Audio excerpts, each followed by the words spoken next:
নতুন সরকার শপথ নিলেই সেনাবাহিনী ব্যারাকে ফিরে যাবে জানিয়েছিলেন সেনাপ্রধান জেনারেল ওয়াকারুজ্জামান। তাও সেই 15 ফেব্রুয়ারি অর্থাৎ নির্বাচনের 3 দিন পর। তারপর বিএনপি সরকার পুরনো এবং বাসি হয়ে সরে পড়ার সময়ও এসে গেল, তবু আর্মি ব্যারাকে ফিরিল না। প্রশ্ন হলো কেন?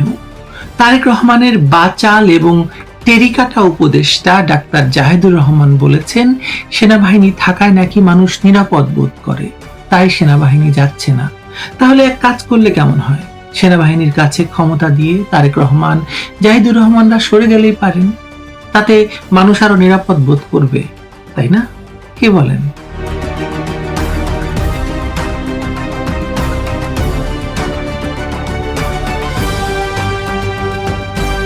তারেক রহমানের সরকারের বয়স 2.5 মাস পেরিয়ে গেছে। মানুষ দেখছে বিএনপি নির্বাচিত সরকার ক্ষমতায়, সংসদ চলছে, মন্ত্রিসভা বৈঠক করছে। তারেক রহমান লন্ডন থেকে রিমোট কন্ট্রোলে দেশ চালাচ্ছেন না, তিনি সশরীরে দেশেই আছেন, স্ত্রী কন্যা নিয়ে নাটক সিনেমা দেখছেন। কিন্তু মাঠে তারেক রহমান নেই, মাঠে এখনো সেনাবাহিনী।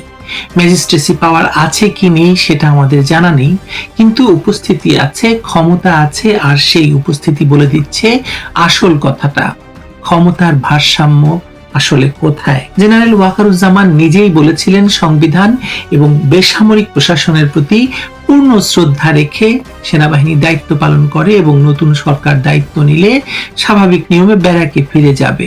স্বাভাবিক নিয়মটা ঠিক কোথায় পালিত হচ্ছে সেটা বোঝা যাচ্ছে না। সেই প্রতিশ্রুতি এখন বোধহয় ভুলে গেছেন জেনারেল ওয়াকারুজ্জামান। তিনি নতুন করে বলছেন, সর্বকালের সর্বশ্রেষ্ঠ নির্বাচন হয়েছে, ইতিহাসের সর্বশ্রেষ্ঠ নির্বাচন হয়েছে। মজার ব্যাপার হচ্ছে 2024 সালের আগস্ট মাসে যখন তাকে সাংবিধানিক দায়িত্ব পালনের জন্য বলা হয়েছিল বা তার দায়িত্ব পালন করার কথা ছিল, তিনি ভুলে গেছেন এবং তার ফলে নতুন একটা সরকার গঠন হয়েছে, শপথ হয়েছে এবং তার ফলে দেশ কোথায় গেছে তা তো আমরা দেখতেই পাচ্ছি। যা হোক, সর্বকালের সর্বশ্রেষ্ঠ নির্বাচনের মাধ্যমে একটি সরকার গঠন হয়েছে, শপথ হয়েছে, 2.5 মাস পেরিয়ে গেছে, তবু সেনাবাহিনী মাঠে। ম্যাজিস্ট্রেসি পাওয়ার নেই, এটা সত্যি হয়তো, কিন্তু উপস্থিতি আছে। আর সেই উপস্থিতির যে সিম্বলিক ভ্যালুর কথা জাহিদুর রহমান বললেন, তাতে প্রতীকী শক্তি আসলে কার হাতে কাজ করছে বা কার হাতে ক্ষমতা? অপরাধীদের জন্য প্রতিবন্ধক হিসেবে কাজ করছে নাকি নির্বাচিত সরকারের লাঠিয়াল হিসেবে কাজ করছে সেনাবাহিনী? প্রশ্ন তো উঠতেই পারে, ওঠা উচিত। ব্যারিস্টার রুমিন ফারহানা, যিনি একসময় বিএনপির নেত্রী ছিলেন এবং এখন স্বতন্ত্র সংসদ সদস্য, সরাসরি প্রশ্ন তুলেছেন যে সেনাবাহিনীর ব্যারাকে না ফেরা এই নির্বাচিত সরকারের ব্যর্থতা।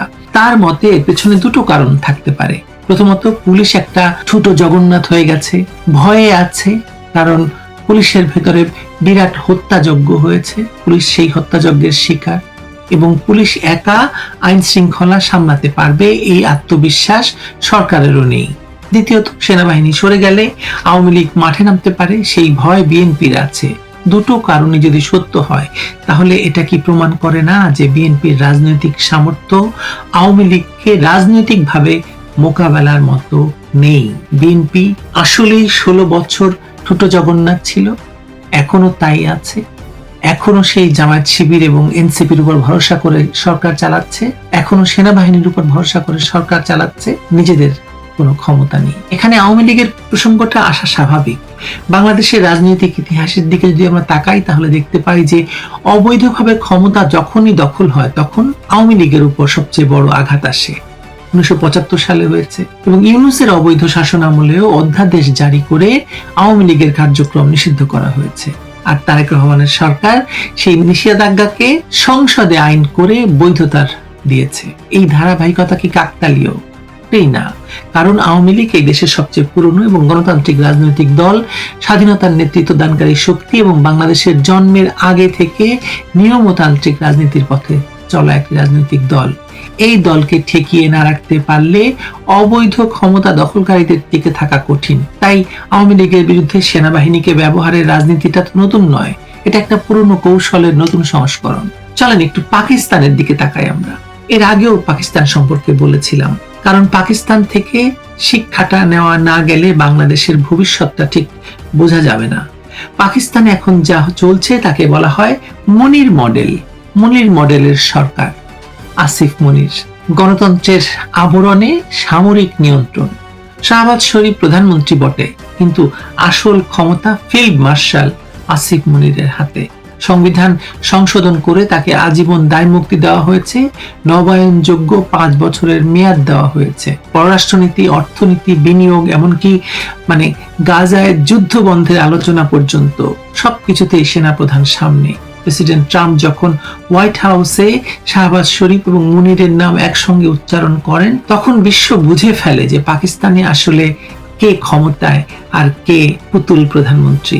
বাংলাদেশে কি এই মডেলের ছায়া পড়েছে?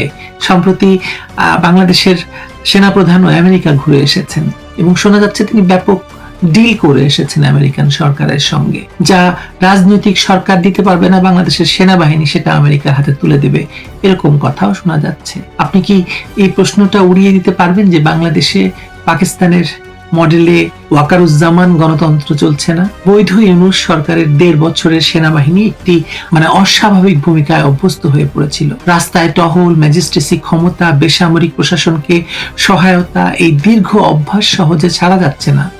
আর এখন বিএনপির তারেক রহমানের সরকার, যাকে ইউনূস সরকারের বর্ধিত সংস্করণ বলাই সঙ্গত, সেই সরকারও চাইছে সেনাবাহিনী মাঠে থাকুক, কারণ তাদের নিজস্ব রাজনৈতিক সামর্থ্যের ঘাটতি প্রবল। পাকিস্তানের ইতিহাস বলে, একবার যখন বেসামরিক রাজনীতিবিদরা সেনাবাহিনীর হাতে ক্ষমতা তুলে দেয়, তখন সেই ক্ষমতা আর ফেরত পাওয়া যায় না। ইমরান খানের বিরুদ্ধে লড়াইয়ে পাকিস্তানের বেসামরিক রাজনীতিকরা সেনাবাহিনীকে ডেকে এনেছিলেন। শেষমেশ সেনাবাহিনী শুধু ইমরান খানকেই সরায়নি, রাষ্ট্রটাকেই গিলে ফেলেছে। বাংলাদেশেও এই প্যাটার্নের বীজ বপন করা হচ্ছে কিনা, বা এই প্যাটার্নের গাছ অলরেডি বিরাট মহিরু হয়ে গেছে কিনা আমরা জানি না। তবে বাংলাদেশে উল্টোটাও হতে পারে। বাংলাদেশের সেনাবাহিনী আসলে ইউনূসকে বসিয়েছে, সেনাবাহিনী তারেক রহমানকেও বসিয়েছে তথাকথিত নির্বাচনের মাধ্যমে, যে কারণে এখন গলাবাজি করে ওয়াকারুজ্জামানকে বলতে হচ্ছে সর্বকালের সর্বশ্রেষ্ঠ নির্বাচন হয়েছে। তথাকথিত গণ অভ্যুত্থানের পর থেকে বাংলাদেশের রাজনৈতিক সংকট আসলে আরো গভীর হয়েছে। জুলাই সন্ত্রাসীদের তাণ্ডবে যে রাষ্ট্রীয় বিশৃঙ্খলা তৈরি হয়েছিল, সেই শূন্যতায় সেনাবাহিনী ভূমিকা নিয়েছে তা গণতান্ত্রিক কাঠামোর সঙ্গে সামঞ্জস্যহীন। এর সাথে যোগ হয়েছে যুদ্ধাপরাধী জামায়াত ইসলামী এবং তাদের ছাত্র সংগঠন ইসলামী ছাত্র শিবিরের রাজনৈতিক পুনরুত্থান। এই মৌলবাদী শক্তি এখন রাষ্ট্রের অনেক গভীরে প্রবেশ করে গেছে। সেনাবাহিনীর মধ্যে জামায়াত মানসিকতার উপস্থিতি নিয়ে প্রশ্ন আগেও তুলেছি, এখন তো এটা আরো বেশি প্রাসঙ্গিক। রুমিন ফারহানা বলেছেন, রাজনীতিকে রাজনীতি দিয়ে মোকাবেলা করতে হয়, নির্বাহী আদেশে বল প্রয়োগে কেউ টিকতে পারে না। কথাটা সঠিক, কিন্তু বাস্তবতা হলো বিএনপি সেই রাজনৈতিক পরিপক্কতা অর্জন করতে পারেনি। তাই তাদের সেনাবাহিনীর ছায়া দরকার। তাই জাহিদুর রহমানের মতো তথাকথিত উপদেষ্টারা সিম্বলিক ভ্যালুর কথা বলেন, আর এই সিম্বলিক ভ্যালু একদিন সিম্বলিক থাকে না, আসলে বাস্তব ক্ষমতায় পরিণত হয়। পাকিস্তানের ইতিহাস তার সাক্ষী। বাংলাদেশের মানুষ সবসময় একটা সংকটে দাঁড়িয়ে থাকে, যেমন এই মুহূর্তের সংকট। একদিকে একটা দুর্বল লন্ডন চালিত বিএনপি সরকার, অন্যদিকে যুদ্ধাপরাধীর দল জামায়াত, যারা রাষ্ট্র ক্ষমতার একেবারে কাছাকাছি পৌঁছে গেছে, আর মাঝখানে সেনাবাহিনী, যাদের মাঠে থাকার প্রতীকী মূল্য দিন দিন বাড়ছে। এই সমীকরণে গণতন্ত্রের ভবিষ্যৎটা আসলে কোথায় বলেন? জাহিদুর রহমান বলেছেন, মানুষ নিরাপদ বোধ করে সেনাবাহিনী মাঠে থাকলে, কিন্তু মানুষ কি সত্যি নিরাপদ? নাকি নিরাপত্তার এই মায়া জালটা আসলে একটা ধীর গতির ক্ষমতা হস্তান্তরের প্রক্রিয়া? বাংলাদেশের বাস্তবতা যেদিকে যাচ্ছে, পাকিস্তানের সাথে তার মিলটা কিন্তু উদ্বেগজনক। সেখানে শাহবাজ শরীফ আছেন, এখানে বিএনপি আছে, সেখানে মুনির আছেন, এখানে ওয়াকার আছে। তারেক রহমানকে খুব কৌশলে নানা রকম মুচলেকা দিয়ে বাংলাদেশে নিয়ে যাওয়া হয়েছে।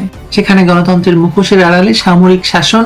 বাংলাদেশে কি আছে আপনারাই বলুন। তাই প্রশ্নটা আমি বারবার করি, যদি সেনাবাহিনী থাকলেই মানুষ বেশি নিরাপদ থাকে, যদি সেনাবাহিনীর ছায়া ছাড়া সরকার চলতে না পারে, তাহলে আর নাটক করার কি দরকার?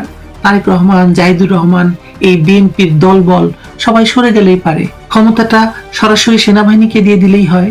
অন্তত তাহলে মানুষ জানুক যে কে দেশটা চালাচ্ছে। এখনকার মতো এই লোক দেখানো গণতন্ত্রের প্রহসনটা না থাকলেই ভালো নাকি? আমার তো মনে হয় ভালো।